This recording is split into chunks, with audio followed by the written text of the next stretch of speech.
Hello everyone and welcome to another edition of Design and Quilt Monthly. My name is Mark Garretts and I'm a national R&K educator. And in this month we're going to be kind of going back to basics. We'll be doing this for a while. We're going to talk about the two different sides of Design and Quilt. In other words, two different sides of the same coin. So when you open up Design and Quilt, it's going to open up to a screen that looks something like this. It may look a little different depending on how you have your grid set and things, but it looks basically like this. And this side of Design and Quilt is what we call the artwork or the design side. And there's a second side to Design and Quilt, and that is what we'll call the quilting side, which is where we design our blocks and we also design our quilt layouts. So there's two different sides to it, and we're going to be showing you the differences between the two sides in this lesson. So this side is primarily designed for you to create and manipulate artwork. Now, what is artwork? Artwork is what we call anything that's not an image or a bitmap file. An artwork is a vector file. Now, what's a vector? A vector is an image that we see, but it's defined by points rather than by pixels. So let's take a look at an example of that. In Design and Quilt, we have our custom shape library, and those are artwork files. So they are vectors, okay? And so I'm going to go ahead and open this Note 02. And if I turn off the fill here and click Apply, and then I go into what we call shape mode, which is this icon over here on the left, you can see that it has these points here, and this is how this gets defined by these points as opposed to pixels. Now, what I'm going to show you next is the same design pretty much done in pixels. I'm going to go back to regular mode and turn on my fill here and click apply. And I'm actually going to hide that for a second by clicking this little eyeball right here. And I'm going to turn on my backdrop. Now I've already preloaded this. This is an image. And that's what how we bring images in is with the backdrop tool. And we'll get into more of this in other lessons, but in this I just wanted to show you the difference. So you can see already that the edges of this are not smooth, they're jagged, and we aren't even zoomed in very much. If I zoom in by making this bigger, okay, so let's scale this to 200%, okay, so we'll double its size and click apply, and you can see that the edges here are starting to get really ragged. And let me zoom in again. We'll go another 200% and click apply. And let me move this over so you can see. And you can see here that this looks really ragged. The fill is not exactly the same density. You can see it's got slightly different colors in it. And you can see that the edges are not nice and straight. So I'm going to hide my backdrop. And I'm going to bring my other note, the artwork note, back in. And if I were to zoom this in, okay, I can't zoom here, so I will just resize it, okay? So actually I can do it this way. Yes, I can zoom by going to 200% and click apply. And I can do that again. Let's go 500%. Okay, let's go way big. And you can see that the edge of this is still nice and straight.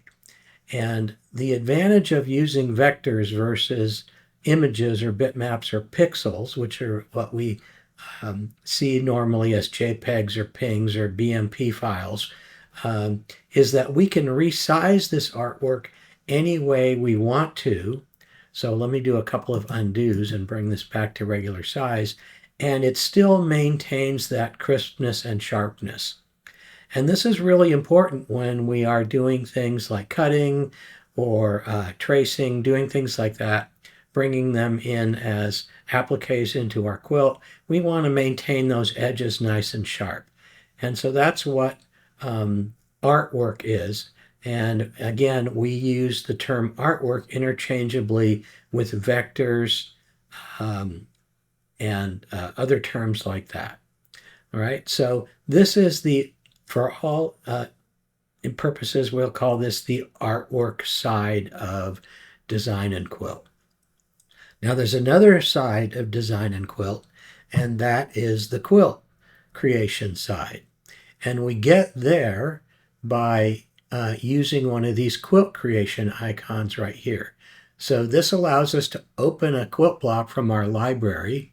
This allows us to open a full quilt from our library, and then we create our quilt blocks from scratch by either using this Easy Block Creator or the Advanced Block Creator. So let's just click the Easy Block Creator. If I click that, you can see I get a totally different window, and this side is our quilt block side.